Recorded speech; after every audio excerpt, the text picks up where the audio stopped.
Kalau sudah kadung terkena kanker, apa yang harus kita lakukan?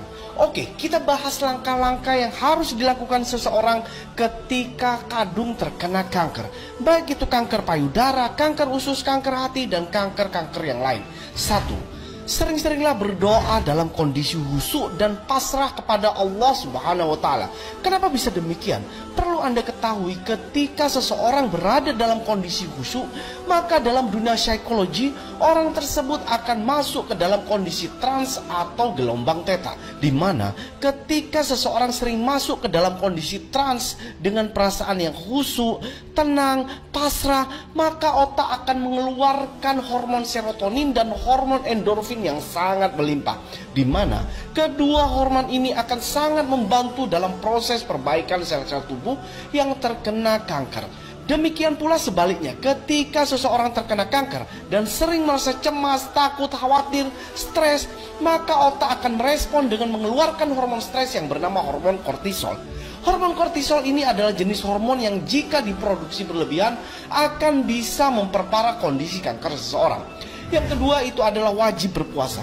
Penderita kanker wajib untuk berpuasa, baik itu puasa sunnah, puasa wajib maupun puasa intermittent fasting. Kenapa perlu puasa? Tujuannya adalah untuk mengurangi pasokan makanan yang bisa menambah jumlah racun yang masuk ke dalam tubuh. Karena semakin banyak makanan yang masuk, maka semakin besar kemungkinan racun juga akan masuk. Selain itu, dengan berpuasa maka akan meningkatkan produksi indukan hormon yang disebut dengan HGH atau Human Growth Hormone hingga lebih dari 500 kali lipat. Sekedar informasi, fungsi HGH ini salah satunya untuk meningkatkan imunitas tubuh seseorang. Keuntungan lain ketika orang berpuasa, maka akan terjadi yang namanya proses autofagi, di mana autofagi merupakan cara tubuh untuk membersihkan dari sel-sel yang sudah tua, sel-sel yang rusak, sehingga dapat membentuk sel-sel baru yang lebih sehat dan lebih kuat. Dengan kata lain, proses regenerasi sel akan berjalan lancar. Yang ketiga itu adalah ganti air putih Anda dengan air alkali. Bisa air Zam-Zam, Kangen Water, Indomaret pH 8, Total 8+, Pristine, intinya air alkali. Di Indomaret atau Alfamaret ini banyak. Tujuannya apa? Tujuannya adalah untuk menaikkan pH darah Anda dari asam menjadi basa. Minum minimal 2 liter atau sekitar 8 gelas sehari. Seperti yang sudah dibahas di konten sebelumnya, menurut Dr. Keiichi Morishita dalam bukunya The Hidden Truth of Cancer, kanker dan tumor tumbuh subur di kondisi tubuh yang ber-pH asam. Dengan mengkonsumsi air alkali, maka pH darah akan berubah dari yang awalnya asam menjadi basa. Selain itu, air alkali akan melancarkan proses keluarnya kotoran melalui BAB, sehingga otomatis akan membersihkan usus dan akan memperbaiki sistem metabolisme Anda. Yang keempat itu adalah stop mengkonsumsi daging merah, gula, minyak, gorengan, makanan yang berbasis tepung seperti roti, gorengan, kue, dan lain-lain. Serta stop juga mengkonsumsi daging, mie, minuman kemasan, dan yang lain-lain. Karena apa? Karena makanan inilah yang membuat pH tubuh menjadi asam. Semakin asam tubuh manusia, maka sel kanker dan tumor akan semakin tumbuh berkembang pesat. Yang kelima itu adalah ganti semua makanan ke makanan organik. Dari beras, buah, sayur mayur, lauk pauk, semuanya diganti ke makanan organik. Beli aja di toko online macam Tokopedia, Shopee, Bukalapak. Di sana banyak pedagang yang berjualan makanan organik. Kenapa harus organik? Yang ini tidak perlu dijelasin ya, karena kita semua tahu saat ini makanan kebanyakan menggunakan pestisida yang akan memperparah kondisi seseorang yang terkena kanker.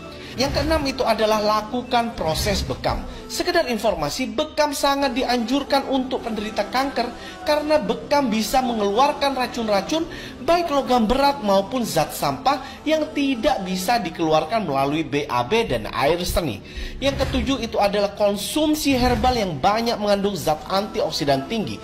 Karena seperti yang kita ketahui bersama, antioksidan berfungsi untuk mencegah dan memperbaiki kerusakan sel-sel di dalam tubuh, khususnya yang disebabkan oleh paparan radikal bebas. Ada beberapa tumbuhan yang mempunyai tingkat antioksidan yang tinggi, diantaranya itu adalah jamur dewa, jamur lingse, kelor, buah bit, teh hijau, habatus sauda, dan yang lain-lain. Syaratnya satu, jangan dipanaskan. Oh ya, Ini adalah video kanker series ya. Jadi tonton juga video sebelumnya tentang kanker ya. Mulai asal muasal penyebab kanker hingga solusi ketika menghadapi kanker. Sekali lagi Anda tidak perlu follow akun Masagi Indonesia, karena yang terpenting adalah ilmu ini bermanfaat bagi banyak orang, terutama orang-orang yang menderita kanker, sehingga tidak perlu lagi kemoterapi yang menyakitkan. Silahkan tag teman atau saudara kalian, dan jangan lupa share sebanyak-banyaknya supaya Anda bisa menjadi jembatan penyembuhan penderita kanker, dan tentunya Anda akan panen pahala. Jadi jangan konten joget-joget aja yang di-share. Yang bermanfaat kayak gini-gini ini harus di-share sebanyak-banyaknya. Tetap semangat dan yuk lawan kemustahilan bersama Masagi Indonesia.